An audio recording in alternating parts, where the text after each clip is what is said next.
The Ottoman Empire is one of those topics that's usually glossed over in history classes.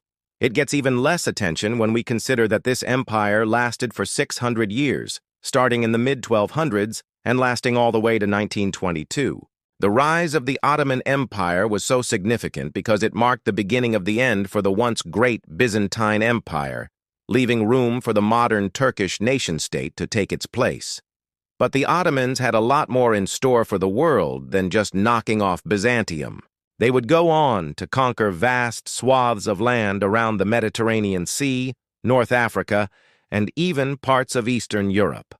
At their peak, the Ottomans controlled territory from Hungary to Iraq and from Greece to Saudi Arabia. I think most people are familiar with the name Genghis Khan, but few know much else about him. In an attempt to remedy this, I created a full-length documentary about the life and legacy of one of history's greatest warriors. The goal is to bring you the most epic stories from history that you won't learn anywhere else. So if that sounds like your cup of tea, stay tuned. Now back to our regularly scheduled programming. Today, we will be looking at a new Ottoman series. This series will be targeted towards adults and will focus on the major events that took place during the height of the Ottoman Empire. Each episode will be approximately 10 minutes long and will have original music composed for it.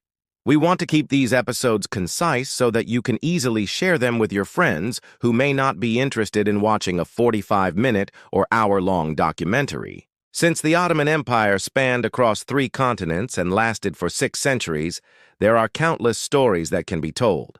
Our goal with this series is to introduce you to some of the most exciting ones and hopefully inspire you to learn more.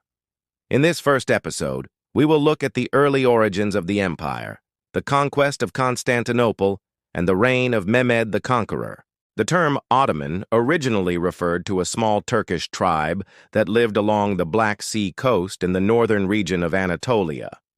Little is known about their origins, but they likely descended from the Khazars, a nomadic group from Central Asia. By the late 1200s, the Seljuk Sultanate of Rum was in decline, and Anatolia was ripe for the taking. Osman Bey, the leader of the Ottomans, seized the chance and carved out a small principality for himself between the rivers Sakarya and Halis.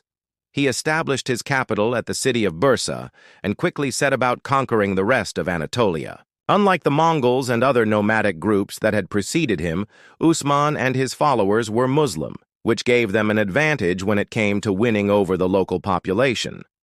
By the time of his death in 1326, the Ottoman Sultanate had taken control of most of western Anatolia. Orhan Bey, Osman's son, continued his father's policy of expansion and conquered the strategically important city of Edirne.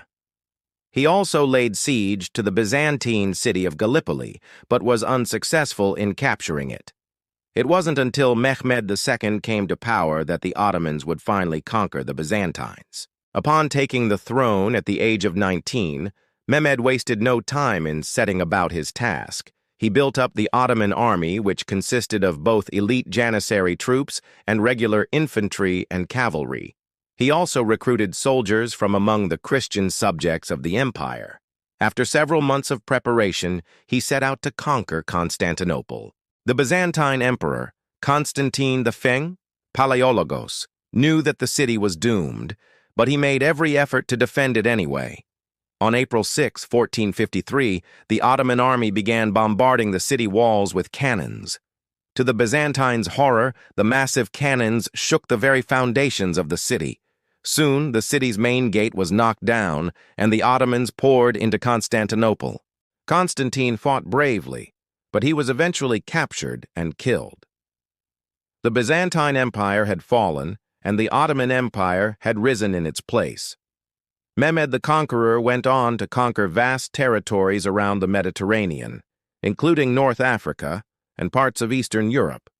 He took the title of Caliphate and claimed that he was the successor of the Prophet Muhammad. His empire reached its peak under his successors, Suleiman the Magnificent and his son, Selim the Grim. They conquered Hungary, Iraq, Syria, and Yemen.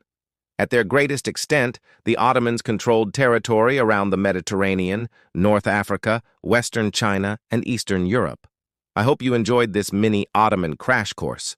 there's a lot more to come. In future episodes, we will look at some of the other great rulers of the Ottoman Empire, such as Bayezid I, the Thunderbolt, whose conquests earned him the nickname the Second Alexander. We will also explore the fall of the Mamluk Sultanate in Egypt and the rise of the great Admiral Barbarossa. But for now, I hope you will forgive me for going on a little longer than 10 minutes. If you enjoyed this episode, please hit the like button so that we know to make more content like this. Thank you for watching.